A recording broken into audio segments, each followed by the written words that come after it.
Hey everyone, my name is Aaron. I am here today to review my Hitzer 3095 stove. We've had a couple weeks of really cold weather. We've probably ran this thing for approximately 20 days nonstop. We're really enjoying it. So let's talk about some tips, tricks, maybe some myths about coal, general operation.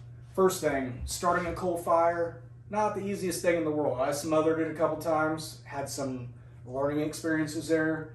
So what I found the best thing to do, I've got some really dry wood out there. You don't want to burn anything that's going to put a lot of creosote in here, so keep that in mind. But what I found is that stuff burns really hot really fast. You get a coal bed really quick.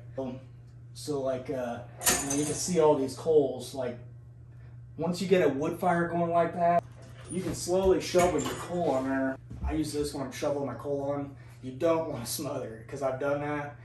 Had to let the fire go out, dig it all out, start over. But starting a wood fire, our neighbors gave these to us as a Christmas gift, these fire starters. I mean, you can light them with a match and they just take right off. So get a couple of those in there, get your wood in there, get a good coal bed going and start shoveling the coal on.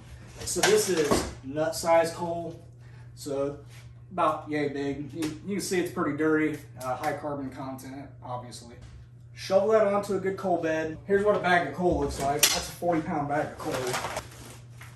We ran it for about 25 hours on one bag when it's probably a high of 15 to 19 degrees throughout the day, down into single digits at night. So one bag lasts us a while. Get it at a local farm store, they've got it.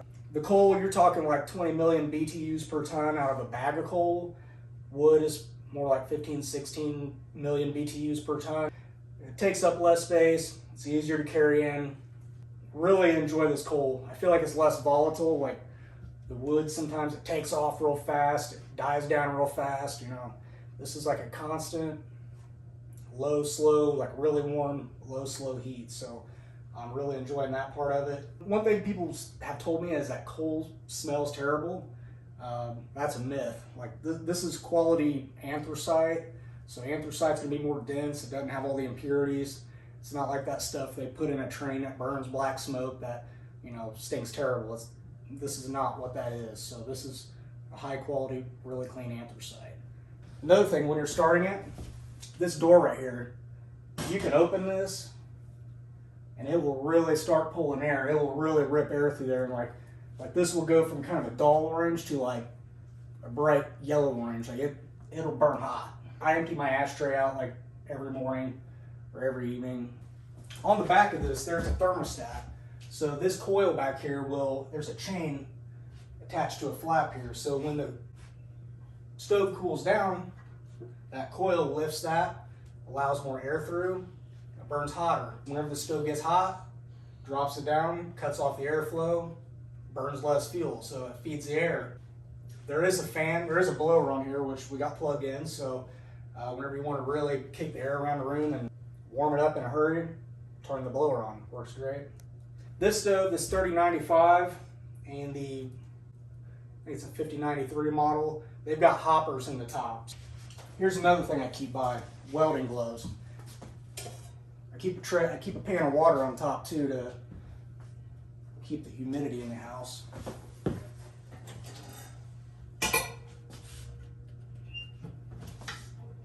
You can see could use a little coal. We're going to top this off.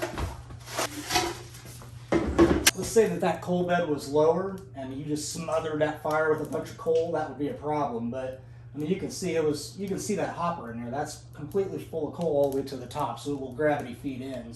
Here on the side, you can see where there's some ash buildup. I need to shake that out better. That's what's going on there. You could use a fire poker. I've got an old crowbar. Kind of poke that ash on the side. If you don't shake it out good, you'll get an ash buildup. So poke that, it'll drop down. Shake it out, it'll fall through. When you shake it, that you should see little red pieces of coal that you're shaking through completely under that grate. Right here's there's a grate right here where you shake that. So when you shake that, ash comes through, new coal falls down. You gotta be careful though, again, don't smother it. If you put too much on there and you kind of see it smothering it, open up this door and that will really rip that air through. If you notice your fire's going out, you can really rip some air through, so it works really well. I keep this closed. You can open that to allow more air through.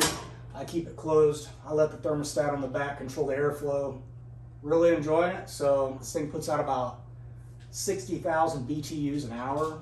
And I'll tell you, through the day, we got about an 1,800 square foot house. Rarely does our furnace kick on anymore. So sometimes at night I'll turn this down so it's not burning through the coal so fast.